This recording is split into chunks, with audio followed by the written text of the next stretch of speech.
मंगलम भगवान वीरो मंगलम गौतमो गणी मंगलम कुंद कुंदार्यो जैन धर्मोस्तु मंगलम सर्वमंगल मांगल्यम सर्वकल्याणकारकं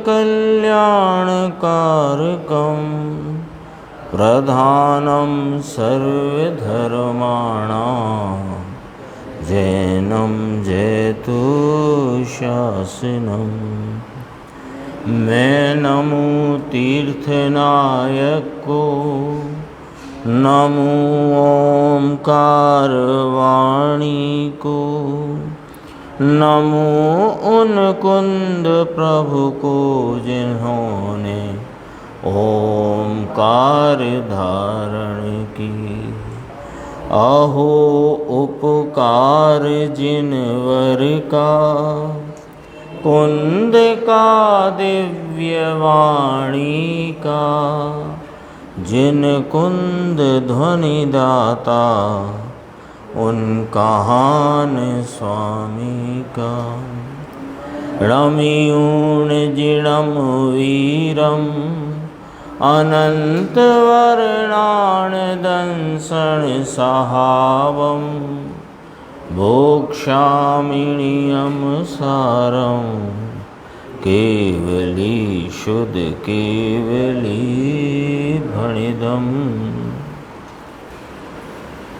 श्री नियम सार जी परमागम ग्रंथ में निश्चय परम आवश्यक अधिकार के 151 गाथा के बाद अपनी चर्चा चलेगी कलश 260 और 261 पे। और अभी जो अपन मोक्ष अधिकार पे पूज्य गुरुदेव श्री का व्याख्यान चल रहा था, तो अपने ख्याल में है ही ये बात कि मोक्ष अधिकार में बात कहाँ से प्रारंभ हुई कि आत्मा और बंध का पृथक्करण ही एक मोक्ष प्राप्ति का उपाय है। यही आई ना बात। आत्मा और बंध का लक्षण राग है। तो सीधी बात करें कि एक चैतन्य स्वरूप आत्मा और शुभ अशुभ भाव रागादि, इनसे जो भिन्नता पृथक्करण वह ही मोक्ष का उपाय है।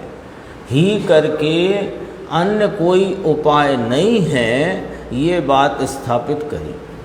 तो पृथक्करण कैसे हुए ये चर्चा आई कि पृथक्करण का उपाय क्या। तो कहा एक भगवती प्रज्ञा ही उस दोनों में यानी आत्मा और राग में भिन्नता का उपाय है। तब और चर्चाएं इसमें विस्तार से आईं कि वह चैत्य चेतक भाव की निकटता के कारण उन दोनों में भिन्नता करना मुश्किल है, कठिन है, या उसमें भेद के अभाव की संभावना नहीं दिखती। भेद के संभावना का अभाव है, ऐसा वाक्य है। भेद की संभावना का अभाव दिखता है। क्यों? चैत्य चेतक, चैत्य नाम रागादि भाव, चेतक नाम अपना ज्ञान स्वरूपी आत्मा। तो फिर उसमें वर्णन करते हुए ये बात आई कि प्रज्ञा किसे कहा कि वर्तमान उपयोग जो राग से हटकर अपने स्वरूप की तरफ झुकाव करता हुआ जो उपयोग का परिणाम है, वही वास्तव में प्रज्ञा है। उसी के द्वारा यह आत्मा और बंध यानी चैतन्य स्वरूप ज्ञानानंद वस्तु और शुभ अशुभ राग से भिन्न पड़ा जा सकता है। तो तब आज चल रहा था 181 नंबर के कलश का भावार्थ, और उस भावार्थ पर गुरुदेव श्री का व्याख्यान हुआ और उसके बाद 295 नंबर गाथा प्रारंभ हुई। तो भावार्थ में आज अपन ने ख्याल किया होगा कि कम से कम 10-15 बार गुरुदेव ने कहा कि आत्मा का अनुभव ही प्रज्ञा है, आत्मा का अनुभव ही साधन है। कलश में जो भावार्थकार ने जिस प्रकार भावार्थ कहा, बहुत सरलता से ये बात रखी कि आत्मा इस पृथक्करण का करता है। पृथक्करण करना है ना, जुदाई करना है, भिन्नता का भान करना है या भिन्नता करना है। तो भिन्नता का कर्ता कौन? कि आत्मा। लॉजिक से बात रखी, आत्मा ही भिन्नता का करता है। एक तो कर्ता से करण नाम साधन भिन्न नहीं होता, अन्य नहीं होता। तो कर्ता यदि आत्मा है तो उस आत्मा और राग की भिन्नता करने वाले आत्मा कर्ता से भिन्न नहीं है। वह प्रज्ञा रूपी साधन जिससे कि यह राग और आत्मा भिन्न पड़ जाता है। तो वह साधन क्या है? तो कहा, सीधा कहा, बिल्कुल संक्षिप्त कहा। यानी जैसे अपन कहें कि दो टप्पे में एकदम सीधी दो टूक बात करी। क्या? कि आत्मा का अनुभव ही प्रज्ञा है। ये बात आई ना, कई बार आई। आत्मा का अनुभव ही प्रज्ञा छेनी है। आत्मा का अनुभव ही आत्मा और बंध के पृथक्करण का साधन है। आत्मा का अनुभव ही उस मोक्ष का उपाय है। आ गई ना बात वहीं पूरी। अब वो अनुभव कैसे होता है, ये चर्चा कल भी आई थी और आज फिर आई, तो अपने को उसका रिपीट करने में कोई नुकसान नहीं है। क्यों? कि अपना तो एक ही इस मनुष्य भव में कर्तव्य है कि आत्म स्वरूप का निर्णय करके उसका अनुभव करना और यथासंभव उसमें लीनता करना। यही है ना। तो देखो 78 पेज पे कुछ 5-6 पंक्तियां हैं, बस इतनी बात है। देखो 2 पंक्ति छोड़कर जहाँ से पैराग्राफ शुरू है 78 नंबर का पेज, समय सार सिद्धि भाग 9। एक चैतन्य भाव मात्र, एक चैतन्य भाव मात्र, ये एक बाजू रखना है। पृथक्करण करना है ना, तो पृथक्करण कैसे होता है कि 2 को 2 कर देना। एक को 2 करना पृथक्करण नहीं है, क्योंकि एक को 2 किया नहीं जा सकता, एक को 2 नहीं किया जा सकता। 2 है, उनको 2 करना। तो 2 क्यों करना? अब प्रश्न ये है कि अनादि से 2 को एक माना है, इसलिए वह एकत्व की मान्यता तोड़ देना और 2 को 2 करना। तो 2 को 2 करना, तो 2 के 2 में 2 देखो यहाँ पर। पहले तो जब 2 करना है माने हैं तो 2 ही।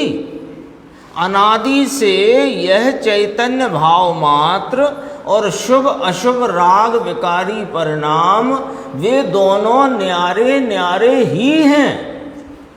लेकिन इस जीव ने अज्ञान के वश होकर और अपने स्वरूप के भान बिना इन 2 को एक माना है। तो 2 करो। तो 2 करने का उपाय क्या, वो यहाँ बहुत सुंदर चर्चा है। 2 करे तो अनुभव होएगा ना। अभी बात अनुभव की चलती है। आत्मा का अनुभव ही प्रज्ञा रूपी करण नाम साधन है। ये आया ना भावार्थ में। तो 2 को 2 देखो। पहले यहाँ तो देखो विकल्पात्मक बुद्धि में कि एक तो है चैतन्य भाव मात्र और एक है क्षण क्षण में उत्पन्न विनष्ट होता मलिन और विकारी विद विद रूपता वाला भाव। पहले 2 तो रखो यहाँ, है ना। थाली में गेहूं और कंकड़ से मिला हुआ गेहूं तो डाल लिया एक बाजू। अब वो थाली भी रख ली और वो जो गेहूं आया है जिसमें कंकड़ मिला हुआ है वह रख तो लिया। अब बीनोगे कैसे? कि पहले चित्त में यह नक्की तो करो कि गेहूं कौन है और कंकड़ कौन है। यदि ये निर्णय न किया होगा तो बीनोगे कैसे, है ना। तो अब देखो, एक चैतन्य भाव मात्र जानन जानन जानन जानन स्वभाव मात्र आत्मा। ये 4 बार जानन बोलने का मतलब क्या? एक बार ही बोल देते जानन स्वभाव मात्र आत्मा, 4 बार क्या, अनंत बार बोलो, क्योंकि हर परिणाम में जानन जानन जानन जानन जानन जानन जानन जानन ऐसा जो ध्रुव प्रवाह रूप है। कल आया था शब्द चैतन्य का पूर, चैतन्य का प्रवाह है। कैसा प्रवाह? ध्रुव प्रवाह है। यानी जानन जानन जानन जानन स्वभाव मात्र आत्मा, ये आत्मा, इस आत्मा में राग नहीं, पुण्य नहीं, पाप नहीं, आश्रव नहीं, शरीर नहीं, कर्म नहीं, एक चैतन्य स्वभाव मात्र अनुभव को अनुभव के लो। 2 बार अनुभव लिया है ना। एक चैतन्य स्वभाव मात्र अनुभव अनुभवी, ऐसा लिखा है ना। तो उसका अर्थ है कि यह चैतन्य स्वभाव मात्र जानन जानन जानन जानन जानन जानन ऐसी जानन रूपता की एक रूपता वाला यह अनुभव गोचर अनुभवशीली है। इस अनुभवशीली अनुभव गोचर को अनुभव करके, ये प्रज्ञा है, ये साधन है, यही मोक्ष का उपाय है, यही जीव का हित रूप भाव है, इसमें ही जीव का हित गर्वित है।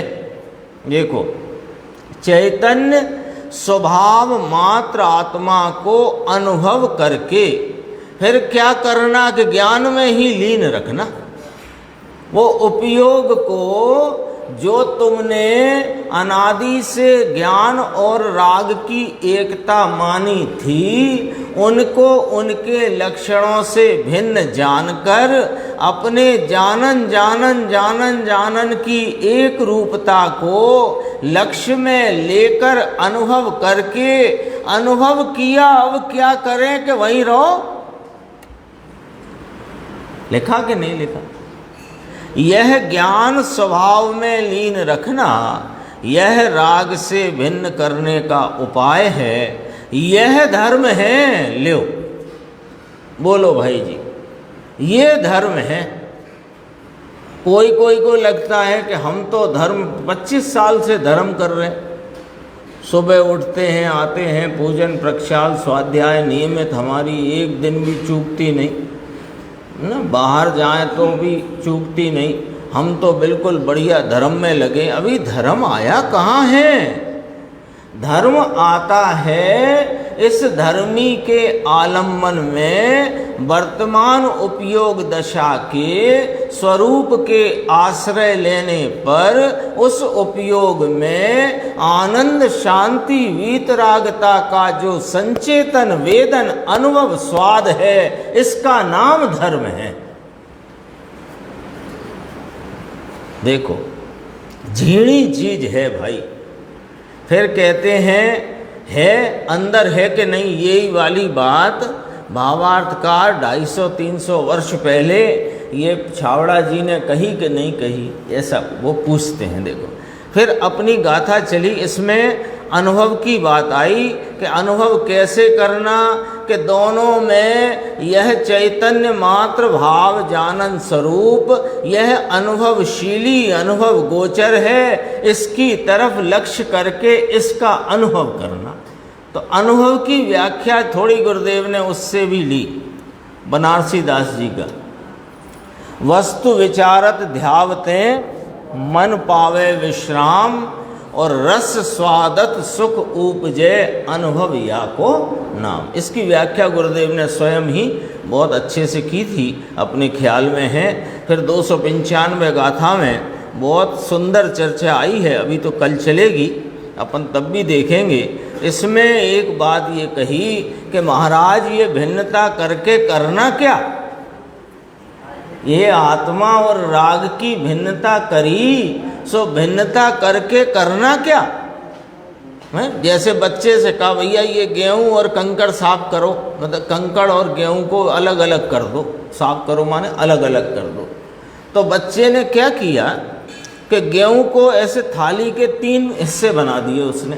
तो एक तरफ तो वो था गेहूं कंकड़ मिला हुआ, और एक तरफ गेहूं कर दिए, एक तरफ कंकड़ कर दिए ऐसे। अब वो पूछने लगा कि अब इसका करूं क्या अब क्या करूं इसका। तो क्या कहा आपने, कंकड़ को फेंको, गेहूं को रखो।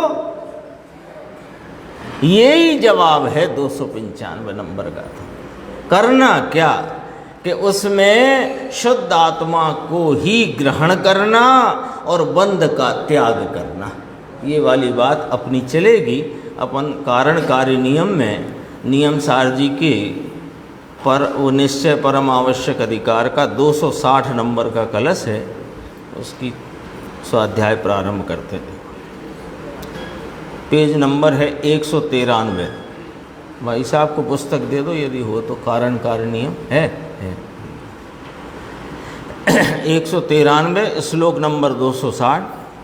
कश्चिन मुनि सतत निर्मल धर्म शुक्ल ध्यानामृते समरसे खलु वर्तते सौ ताभ्यां विहीन मुनि को बहिरात्म को अयं पूर्वोक्त योगिन महं शरणं प्रपद्ये। कहते हैं कोई मुनि,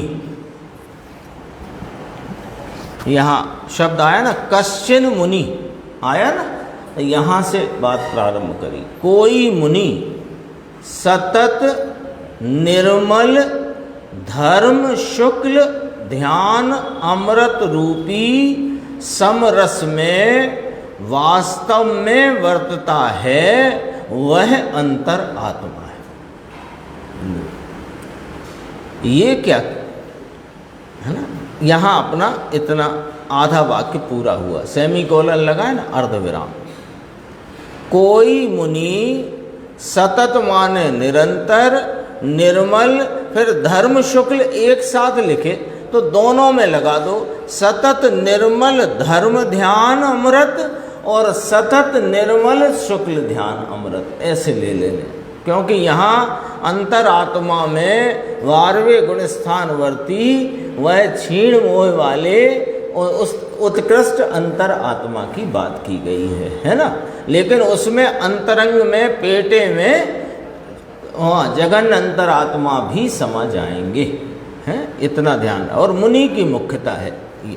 तो कहा कोई मुनि, तो कोई शब्द क्यों लगाया? मुनि कहते कि मुनि तो सतत निर्मल धर्म शुक्ल ध्यान अमृत रूपी समरस में वास्तव में वर्तते हैं और वे अंतरात्मा हैं, ऐसा कहते। ये कोई मुनि क्यों कहा? कि कोई जीव ऐसे भी हैं जो बाह्य में मुनि का वेश तो लिया है, वस्त्रादि का त्याग करके नग्नता का वेश जिन लिंग तो ले लिया है, लेकिन जिनने धर्म ध्यान का ध्येय रूप जो अपना चैतन्य परमात्मा, उसका भान नहीं, उसकी प्रतीति नहीं, उसका स्पर्श नहीं, उसको जानते नहीं, उसका अनुभव नहीं, उसका आस्वादन नहीं, उसमें आप रूपता नहीं, तो वे तो अंतरात्मा कहे ही नहीं जा सकते। इसलिए कोई मुनि कह करके बात, क्योंकि आगे क्या कहना है, इन दो ध्यान बिना का तुच्छ मुनि वह बहिरात्मा है। तो साहेब अभी शुक्ल ध्यान नहीं है और मुनि को छठवें गुण स्थान में धर्म ध्यान भी नहीं होता है, यानी शुद्धोपयोग नहीं होता छठवें गुण स्थान में, तो फिर उसको तुच्छ किन्ना क्या कि ना। यहाँ धर्म ध्यान और शुक्ल ध्यान दोनों गिन करके उत्कृष्ट अंतरात्मा की बात की है। ठीक है, अब इसके बीच में आ जाओ, क्योंकि जगन्य तो अविरत सम्यक दृष्टि है, वह तो साधक है, पर यहाँ मुनि की अपेक्षा लें तो छठवें सातवें गुण स्थान में झूलने वाले भी मुनि हैं और धर्म ध्यान से परिणित हैं, सो वे अंतरात्मा हैं। और कदाचित जो अल्प समय के लिए छठवें गुण स्थान की विकल्पात्मक भूमिका में आते हैं, वह अस्थिरता जन्य दोष है, उसको यहाँ गौण कर दिया गया है, उसको गौण रख दिया है। क्यों गौण कर दिया? आपकी मनमर्जी चलेगी कि ना उनके पास धर्म ध्यान है इसलिए गौण कर दिया है। यदि धर्म ध्यान नहीं होता तो हम क्या मुख्य करते और क्या गौण करते, कुछ ही नहीं है, तो उसका नाम तुच्छ मुनि है। लॉजिक से है सब बात, है कि नहीं? दो ध्यान बिना का तुच्छ मुनि वह बहिरात्मा है। अब पद्म प्रमलधारी मुनिराज स्वयं कहते हैं कि मैं पूर्वोक्त नाम समरसी योगी की शरण ग्रहण करता हूँ। लो, इसके दो अर्थ हैं कि मेरे आदर्श वे उत्कृष्ट अंतरात्मा रूप दशा में परिणित वे जो महासाधक हैं, वे आदर्श हैं, तो मैं उनकी शरण ग्रहण करता हूँ, एक अर्थ। दूसरा अर्थ, मैं स्वयं अपने स्वरूप रूप के आलम्बन में वर्तने वाले स्वयं आत्म आश्रित धर्म ध्यान से परिणित हूँ। सो उस धर्म ध्यान से परिणित होने से मैं उस धर्म ध्यान के आलम्बन भूत समरस स्वभाव की शरण ग्रहण करता हूँ। स्वभाव कैसा है? समरसी है ना स्वभाव, तो स्वभाव में विषमता नहीं है। राग से विषमता कहते हैं और वीतराग शांति आनंद के परिणाम को समता कहते हैं। तो आत्मा के स्वरूप में तो विषमता है ही नहीं, परिणति में है तो उसका तो यह साधक जीवों के अभाव वर्तता है। नीचे गुरुदेव का अपन देखते हैं श्लोकार्थ। कोई मुनि सतत निर्मल धर्म शुक्ल ध्यान अमृत रूपी ल्यो शुक्ल ध्यान भी लिया। अब पंचम काल में शुक्ल ध्यान भी ले लिया। ये अंतर निर्मल आनंद स्वरूप भगवान, ये अतीन्द्रिय आनंद का दल है। ये माने मैं, प्रत्येक जीव किसी भी दशा में रहा, उस दशा को गौण रखो और स्वरूप की मुख्यता से देखो तो अतीन्द्रिय आनंद का दल स्वरूप ही हर दशा में है। स्वरूप की मुख्यता है ना उसमें। आत्मा यह तो अतीन्द्रिय आनंद का समूह नाम पिंड है, इसमें एकाग्रता, इसका नाम धर्म ध्यान और एकाग्रता की उग्रता रूपी प्रचुरता, इसका नाम शुक्ल ध्यान। सतत निर्मल निरंतर, इसमें एकाग्रता का रहना, ये धर्म शुक्ल ध्यान अमृत रूपी समरस में है। देखो, ये धर्म ध्यान और शुक्ल ध्यान रूपी अमृत रूपी समरस है। अब मुमुक्षु ने पूछा नीचे, कोई मुनि लिखा है इसमें, तो अब ऐसा कोई मुनि ना हो तो क्या करें साहब? आपने तो यानी मुनिराज पद्म प्रमलधारी देव जो स्वयं ने इस कुंद आचार्य देव के सूत्रों की टीका करी, उन्होंने तो कलश में कोई मुनि लिख दिया। कैसा मुनि कि जो इन दो ध्यानों में, यानी स्वयं आत्म आश्रित धर्म ध्यान, शुक्ल ध्यान में जो परिणत हैं वे मुनि, ऐसा लिखा है यहाँ। तो वे अंतरात्मा है और तुच्छ मुनि बहिरात्मा है। तुच्छ कौन है कि जो जिनके पास धर्म ध्यान भी नहीं सो वे तुच्छ हैं, वे बहिरात्मा है। तो इसमें कोई मुनि लिखा है। अब ऐसा कोई मुनि ना होए तो हम क्या करें, ऐसा सभा में बैठे श्रोता का प्रश्न आया। गुरुदेव का जवाब, उत्तर देखो बहुत गंभीर है, गंभीरता से समझना और अंतर में इस उत्तर को जमाना। मुनि ना होए तो मुनि नहीं है, बस इतनी सी तो बात है।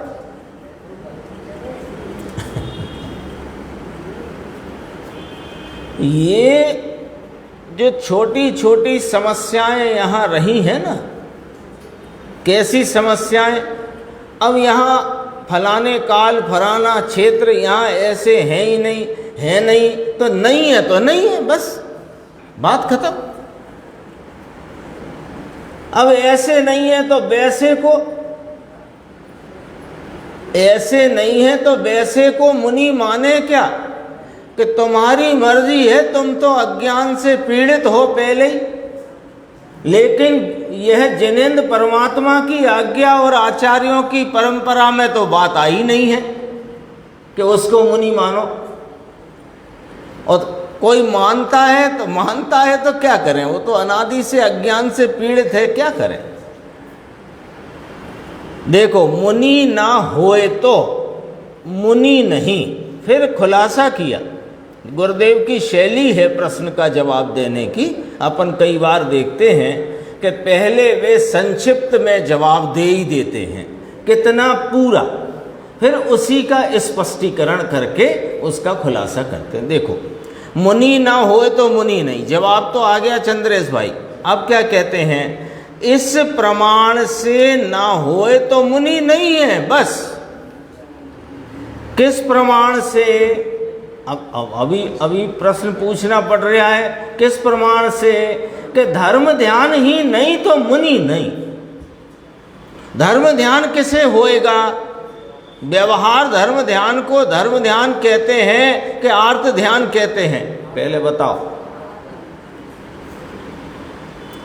तो फिर उसे धर्म ध्यान क्यों कहते हैं कि जिसके यह अपना चैतन्य भगवान एक श्रद्धा का श्रद्धेय, ध्यान का ध्येय रूप भगवान आत्मा जिसकी दृष्टि में है, जिसके ध्यान के विषय रूप है, उसको निश्चय धर्म ध्यान है। उसकी विकल्पात्मक भूमिका में होने वाले दया दान आदि के परिणाम व्यवहार धर्म ध्यान कहे गए हैं, व्यवहार से है नहीं, है नहीं। तो निश्चय धर्म ध्यान जहां है वही मुनि है, अन्यथा मुनि नहीं है। तो साहब द्रव्यलिंगी को मुनि नहीं कहना कि द्रव्यलिंगी को बहिरात्मा कहना, यहां पर बहुत गाथाएं और आ चुकी हैं। आ चुकी कि नहीं इस ग्रंथ में, अपन ने स्वाध्याय कर ली कि नहीं। द्रव्यलिंगी को काय में रखा, बहिरात्मा में। तो बहिरात्मा मुनि होता है, ऐसा कहाँ लिखा है ये बता दो अब हमें।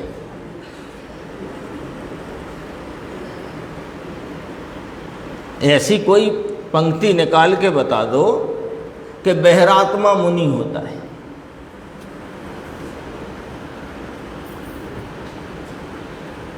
लिखा नहीं है, एक पंक्ति का जवाब है लेकिन गंभीर है। मुनि ना होए तो मुनि नहीं, यानी इस प्रमाण से नहीं होए तो मुनि नहीं, किंतु व्यक्ति का आपने ये कहेंगे स्वयं, व्यक्ति का आपने माने मैं स्वयं हूँ ऐसा मुनि, ये पद्म ब्रह्मलधारी देव कहेंगे कि मैं धर्म ध्यान से परिणत मुनि हूँ, मैं उसकी शरण लेता हूँ। अभी कही थी ना बात, वो वाली बात। आगे देखो, कोई मुनि सतत निर्मल धर्म शुक्ल धर्म ध्यान अमृत रूपी अमृत अमृत का सागर प्रभु इसको जो अमृत को पीता है, स्वयं अमृत सागर अपने अमृत सागर का अमृत अपनी परिणति में आप ही पीता है। अंदर में कैसे पीता है वो भी लिखा। अंदर में एकाग्र ध्यान करके अमृत रूपी अमृत को जो पीता है, यह समरस में वास्तव में वर्तता है, ये समता रस में वर्तता है, ये साम्य भाव में वर्तता है, ये चारित्र भाव में वर्तता है। चारित्र है वह धर्म है, ये तो सूत्र है ना जिन शासन का, चारित्रम खलु धम्मो। तो चारित्र किसे कहा कि साम्य भाव वह ही चारित्र है। और साम्य भाव क्या है कि मोह क्षोभ से विहीन आत्मा का निज परिणाम वह साम्य है, वह चारित्र है, वह धर्म है, वो समरस है। ये वीतराग भाव में वास्तव में वर्तते हैं, इस अर्थात कि इनको विकल्प नहीं, अंतर का अथवा की बाह्य का, ये आ गई है गाथा में चर्चा, अंतर जल्प और बाह्य जल्प से रहित, कि अंतर और बाह्य का इनको विकल्प नहीं। जिसके अंतर में ध्यान अमृत रूपी, अंतर के ध्यान रूपी अमृत ये जिसने पिया और अमृत जिसको मिला, ये समरस में वास्तव में वर्तते हैं। यानी कि ये तो वीतराग भाव में वर्तते हैं, ये विकल्प में वर्तते नहीं। ये मुनि, इसका नाम मुनि है ना, इसका नाम 5 परमेष्टि में 3 परमेष्टि जो कहे हुए, ये कठिन काम है भाई। मुनिपना किसको कहना, अभी इसकी खबर न मिले और जैने तैने माने, जिसको तिसको मुनि मानकर आगे देखना थोड़ा, अगला पेज है 195, नीचे के 2 पैराग्राफ। और ये 2 ध्यान बिना का, जिनको ये अमृत सागर का घोग बहता है, घोग समझते हैं ना, घोग, घोग माने जैसे वो जलप्रपात होए और पानी का मोटा ऐसा है ना, भेड़ा घाट में नहीं देखा हो जिसने, ऐसा घोग बहता है। अमृत के सागर का घोग बहता है प्रभु अंदर, इसके अनुभव बिना का। यानी यह अमृत सागर अपना चैतन्य प्रभु परमात्मा जो आनंद और समता रस से भरपूर है, ऐसे आनंद स्वरूप आत्मा के आलम्बन में, उसके ध्यान में, एकाग्रता में वर्तने से परिणति में आनंद का घोग बहता है, आनंद का प्रपात चलता है। ये ना होए तो जो मुनि, इसके अनुभव बिना का जो मुनि, तुच्छ मुनि वह बहिरात्मा है। ले ये 2 ध्यान बिना का ऐसा कहा। पंच महाव्रत बिना का, और पंच महाव्रत में दोष लगाता है, फलाना है, उसको मुनि मत मानना, ये नहीं कहा यहाँ पर। सब बातें साफ साफ हैं, है ना। कैसी साफ साफ है भैया, ये सोना है इसका दाम ये चांदी है इसका दाम ये तांबा है इसका दाम ये लोहा है इसका दाम ये, इसका भाव ये। तो ये भाव दाम उसका लक्षण सब सामने हैं। अब काम आपको करना है पहचानने का, सब खुल्लम खुल्ला है, बिल्कुल स्पष्ट है। तो मन मर्जी से लाए क्या कि ना भैया ये तो सर्वज्ञ परंपरा में आचार्य भगवंतों ने कहा वह वाली बात है, मन मर्जी की बात नहीं है। देखो क्या कहते हैं, यहाँ उनकी बात नहीं ली किनकी नहीं ली? कि जिनके 5 महाव्रत नहीं हैं अथवा जिनमें दोष है, उनको मुनि मानना कि नहीं मानना ये तो यहाँ प्रश्न के एजेंडे में ही नहीं है।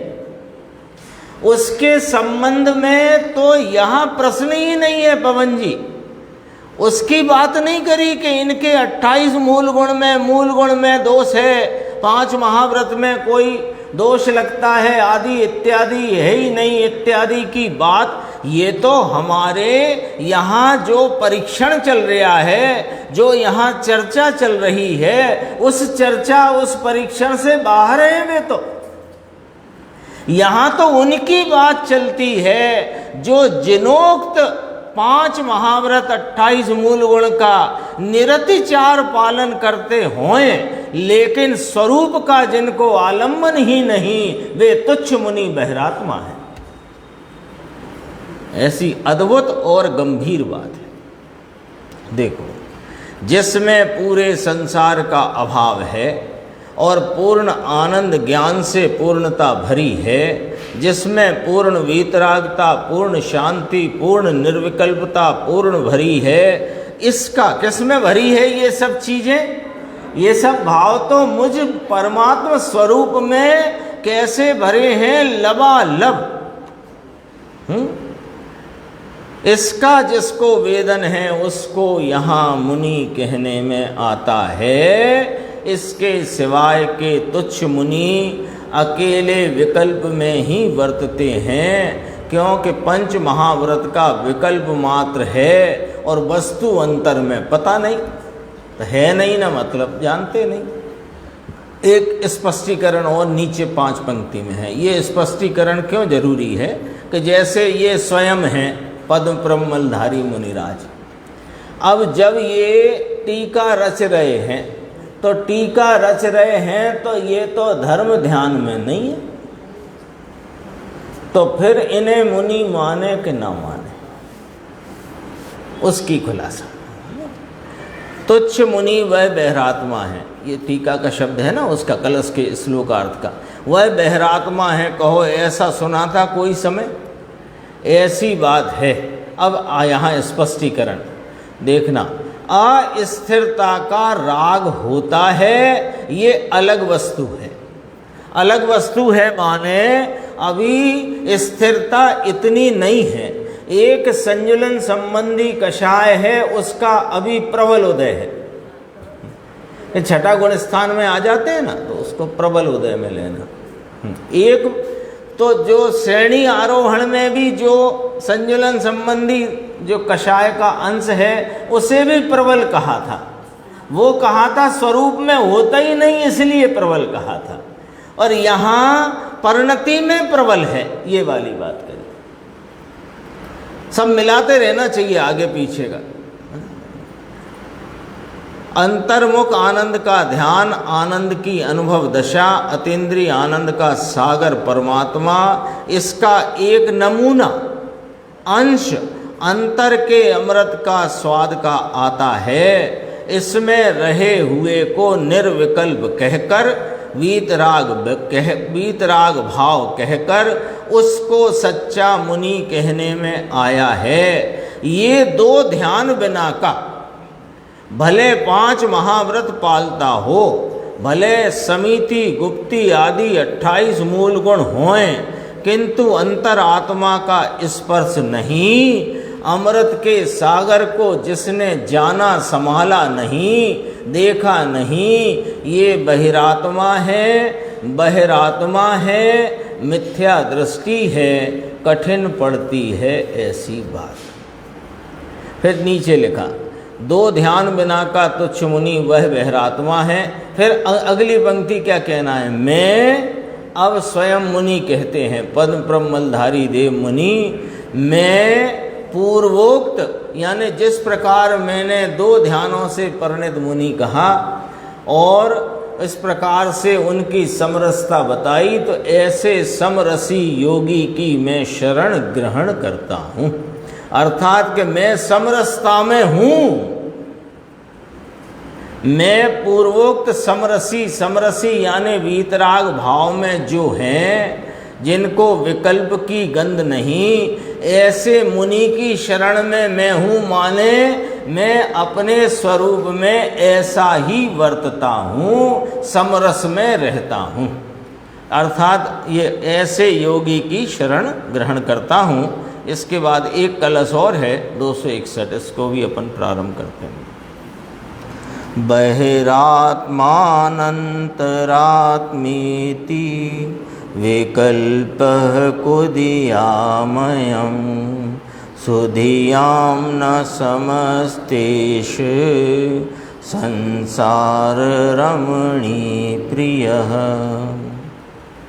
इसमें कहा कि शुद्ध आत्म तत्व के संबंध में बहिरात्मा और अंतरात्मा ऐसे यह विकल्प कुबुद्धियों को होते हैं।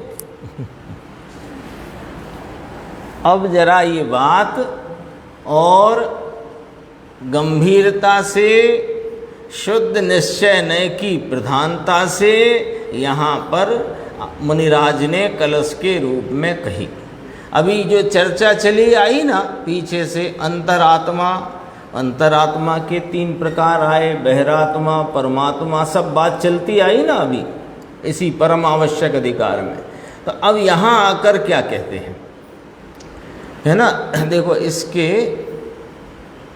इसकी जो उत्थानिका है ना, इसमें कहा है किम च केवलम शुद्ध निश्चय नय स्वरूपम उच्यते, कि अब केवल शुद्ध निश्चय नय का स्वरूप है वह कहते हैं। ऐसा लिया ना उत्थानिका इस कलश की। तो कहा शुद्ध आत्म तत्व के संबंध में शुद्ध नय का विषय भूत, दृष्टि का विषय भूत, एक रूप स्वरूप चैतन्य परमात्म तत्व, परम पारणामिक भाव स्वरूप, अति निरपेक्ष रूप, ध्रुव स्वरूप, ऐसा जो शुद्ध आत्म तत्व, इसमें ये बहिरात्मा है कि अंतरात्मा है, ऐसा ये विकल्प तो कुबुद्धियों नाम मिथ्या दृष्टियों को, अज्ञानियों को होता है। ज्ञानी इस आत्म तत्व के संबंध में ऐसा विकल्प उठाते नहीं, क्योंकि बहिरात्मा और अंतरात्मा आत्मा के भेद नहीं है।